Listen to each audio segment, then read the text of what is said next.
আসসালামু আলাইকুম এভরিওয়ান। কি অবস্থা সবার, কেমন আছেন? অনেকদিন পর আমি আবার আসছি আপনাদের মাঝে আবার নতুন ভিডিও নিয়ে।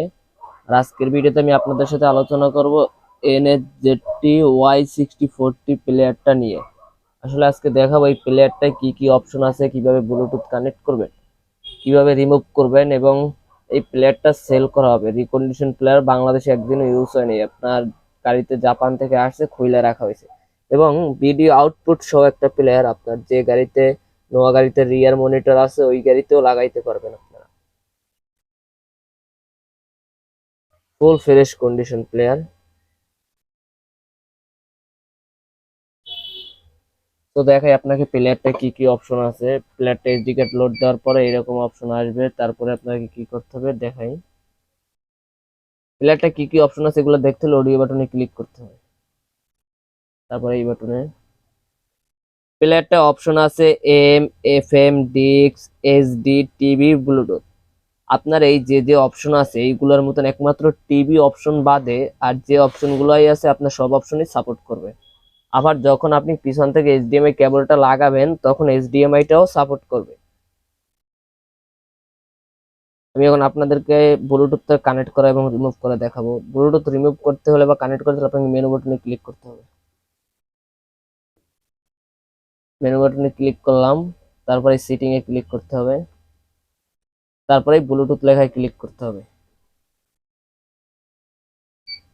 ব্লুটুথ লেখায় ক্লিক করার পরে এই প্রথমটায় ক্লিক করতে হবে।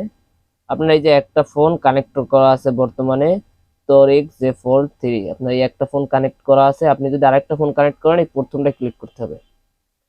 এবার আপনি যে কোনো ফোন সার্চ দিলেই লেখা আসবে কার মাল্টিমিডিয়া। আবার যখন আপনি এটাকে রিমুভ করবেন এই 2 নম্বরে ক্লিক করতে হবে। 2 নম্বরে ক্লিক করার পরে ফোনের উপরে ক্লিক করে বামেরটা চাপ দিলেই আপনার রিমুভ হয়ে যাবে।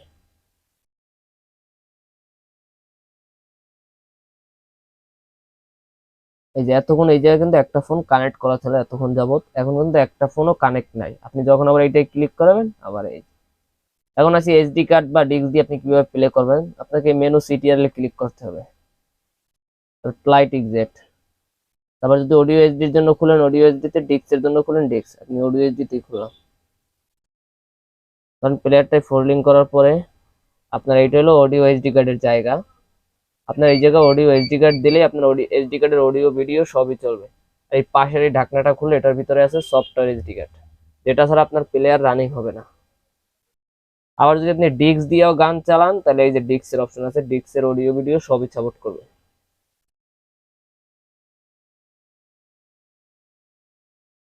আবার ক্লোজ করে দিলাম। তো আজকের ভিডিওটা এই পর্যন্তই ছিল। আশা করি সবাই ভালো থাকবেন, সুস্থ থাকবেন। এবং এই প্লেয়ারটা যদি আপনাদের কারোর প্রয়োজন হয় বা কিছু, আমার ডিসক্রিপশনে ফোন নাম্বার দেওয়া থাকবে, আপনারা ফোন নাম্বারে কল করে আমাদের সাথে কন্ট্যাক্ট করে নিতে পারেন। এবং যে কোনো জাপানিজ প্লেয়ারের SD card, software SD card সবই আমাদের কাছে অ্যাভেলেবেল। ধন্যবাদ সবাইকে। আসসালামু আলাইকুম।